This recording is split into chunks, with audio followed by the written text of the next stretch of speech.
I guess Grey's Anatomy didn't win anything this year. I really think Izzy should have accepted her nomination, but I guess I'll just have to cross my fingers for next year. Speaking of the future, we're going to have a new president here pretty soon. I know. I really don't think McCain is to be ready to be president in a little over a month now.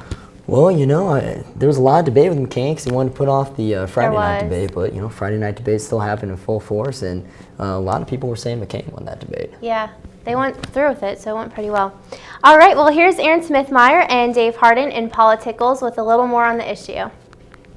I told you I was trouble. You know that I'm no good. Hi, welcome to Politicals. I'm Aaron Smithmeyer. And I'm Dave Harden.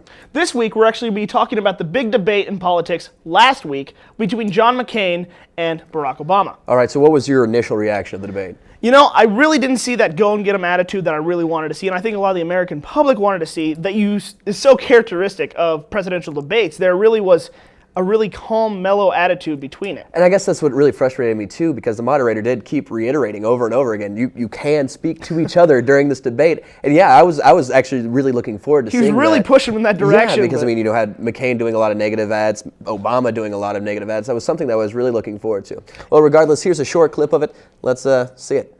Greed is rewarded, excess is rewarded, and corruption, or certainly failure to carry out our responsibility, is rewarded. Senator McCain is proposing, and this is a fundamental difference between us, $300 billion in tax cuts to some of the wealthiest corporations and individuals in the country. I want to cut that business tax. I want to cut it so that businesses will remain in the United States of America and create jobs. I don't know where John's getting his figures. Let's just be clear. What I do is I close corporate loopholes, stop providing tax cuts to corporations that are shipping jobs overseas so that we're giving tax breaks to companies that are investing here in the United States. We only have 3% of the world's oil supplies, and we use 25% of the world's oil. So we can't simply drill our way out of the problem. Senator Obama says he's for nuclear, but he's against reprocessing and he's against storing. I have never said that I object to nuclear waste. What I've said is that we have to store it safely. After 9/11, Senator Joe Lieberman and I decided that we needed a commission, and that was a commission to investigate 9/11 and find out what happened and fix it. Bin Laden is still out there. As far as our other issues that he brought up are concerned, I know the veterans, I know them well, and I know that they know that I'll take care of them. Wow, just watching it again, you really see the flaws and the really mellow tone that I was talking about earlier. It really was not a whole lot of go and get him. Yeah. And John McCain, personally, of course, I do support John McCain. Right. I really thought that while he came into this being, the favorite, if you will, as far as foreign policy goes, he really didn't go and get him and really shine as much as I would have liked him to. Well, right, and I think Barack Obama, on this almost the same wavelength, really didn't stick to his strengths as well. Whenever he was speaking to the economy and all that, he didn't speak with that strength that we're so used to seeing. He was really kind of backing off and doing all these pre-qualifiers and said, let me clarify. Absolutely. And that was a little bit frustrating to watch whenever you have someone who has these yes we can speeches and all these hope speeches, and you're not getting a whole lot from that, really. You're getting maybe a little more mellow of a tone, which was frustrating because it was not historical, it was not landmark, it wasn't this knockout punch one way or the other. That everybody was really expecting from Right. Barack Obama. And I think one of the biggest questions for that night was the first one that started off the debate about this economic crash. Right. And they asked both candidates, do you support it straight up, yes or no? And neither one of them answered the question. They just both skated around the answer to save themselves. And I really would like to see a candidate who, regardless of whether or not it works later on, is willing to stick to his guns and say, you know what, I think this is going to work. If it doesn't, then I'm wrong. Absolutely. And be a man about it and really, Right. really step up to the plate. Right. Yeah. That was another frustrating thing as well, is because that's what we're so used to seeing with the previous 8 years with George Bush, is that he's saying, yes, we're right, yes, we're right. Even if it started going a little bit pear-shaped, he would still say, no, this is right. And I think that was actually something that I would find refreshing in the long run. It could actually work out for you as being a candidate, saying, well, yes, I was wrong about that.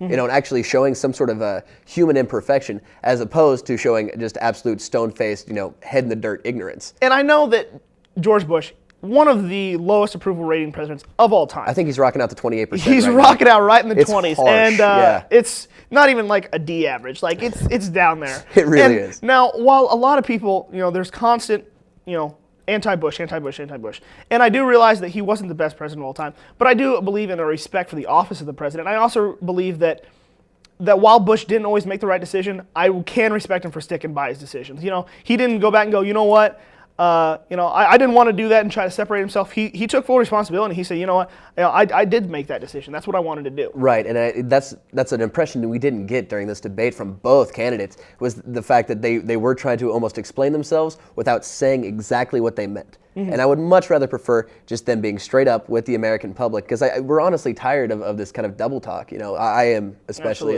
from this previous administration, and regardless of whether the next president is Republican or Democrat, I want a straight answer. Absolutely. I don't want the explanation without the answer. You know what I'm saying? And that was something that was just completely avoided. There was no eye contact between the two. There was nothing there that showed true leadership from both sides. And I think that's something that's very frustrating to me. It'll be interesting what's going to happen going into the next debates with Vice President Biden. Yes. And Palin. But we will go ahead and leave you guys tonight. However, I do encourage everybody to watch the Friday night vice presidential debates between Joe Biden and Sarah Palin. And that is all for us here at Politicals. Thank you very much. Melissa, did you watch the presidential debate last Friday? I actually did. I caught about half of it. So from what I thought, it was pretty interesting. Yeah, things got heated. Yeah, they did. So moving on, here's my favorite story of the week. It's about an amazing dog that saves his owner's life. The dog's owner is a veteran that has medical issues. The dog has been trained to use a device that dials 911 when the owner is in need. Take a look at this. Do you need police or paramedics? That whimpering is coming from Buddy, a German Shepherd service dog. It's the fourth time Buddy has called 911. Officers arrived within 2 minutes to discover Buddy's owner had suffered a seizure. But he always looks out for me. He does